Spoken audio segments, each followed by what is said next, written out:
결혼을 해서 가정을 꾸리게 되면 주택 구입이나 자녀 양육비 등 목돈 나가는 일이 생기고 생활비도 점점 늘어납니다. 그 와중에 노후 자금도 마련해야 하니 머리가 복잡해지는 시기죠. 이럴 때는 여러 가지 재무 목표 사이에서 가장 중요한 목표부터 우선순위를 두고 차근차근 실천하는 것이 중요합니다. 그럼 30대에 알아두어야 할 유익한 자산 관리 방법을 살펴보겠습니다. 첫째, 먼저 저축하고 나머지만 지출합니다.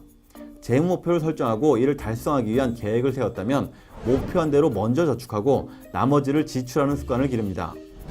특히 자녀가 태어나기 이전에 신혼부부라면 미혼기와 마찬가지로 소득의 50% 이상을 저축할 수 있도록 합니다. 둘째, 주택담보대출 이외의 빚은 모두 갚습니다.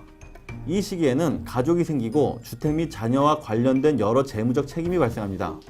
따라서 자녀가 태어나기 전에 학자금 대출이나 자동차 할부금, 신용카드 빚과 같이 주택담보대출 이외의 부담이 되는 모든 빚은 갚도록 하는 것이 좋습니다. 빚을 갚고 여유가 생기면 비상자금을 만듭니다.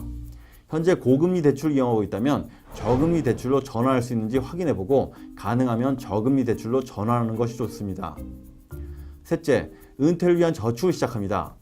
자녀 출산 및 양육, 주택 마련 등 여러 가지 재무 목표들로 인하여 은퇴자금 마련을 소홀히 할 수 있습니다. 그러나 복리 효과를 감안한다면 은퇴를 위한 저축의 시작은 빠르면 빠를수록 좋습니다. 은퇴에 대한 구체적인 목표와 계획을 세워 조금씩이라도 저축을 시작하도록 합니다.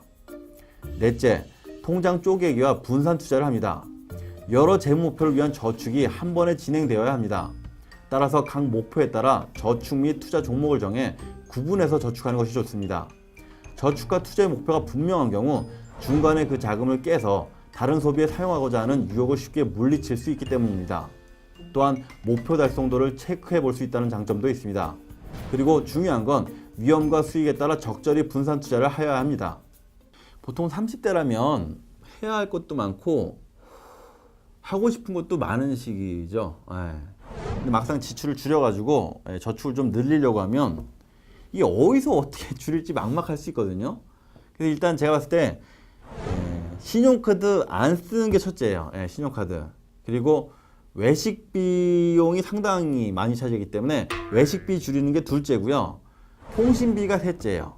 그리고 이제 문화비나 오락비 이런 거 좀 줄이고요. 또 가급적 이제 이런 거 무료로 즐길 수 있는 거나 좀 저렴한 거 찾는 게 좋죠.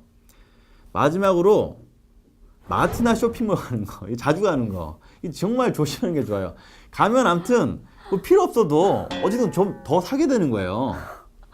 진짜 아니 별로 살 게 없는데 진짜 잔뜩 사요. 그렇죠. 그러니까요. 그래서 이제 마트, 뭐 쇼핑몰 뭐 이런 거 정말 조심해야 되고 또 한 가지가 출산이나 양육비 이런 거 줄이는 게 참 중요합니다. 일단 제일 중요한 건 손품을 좀 팔아야 돼요.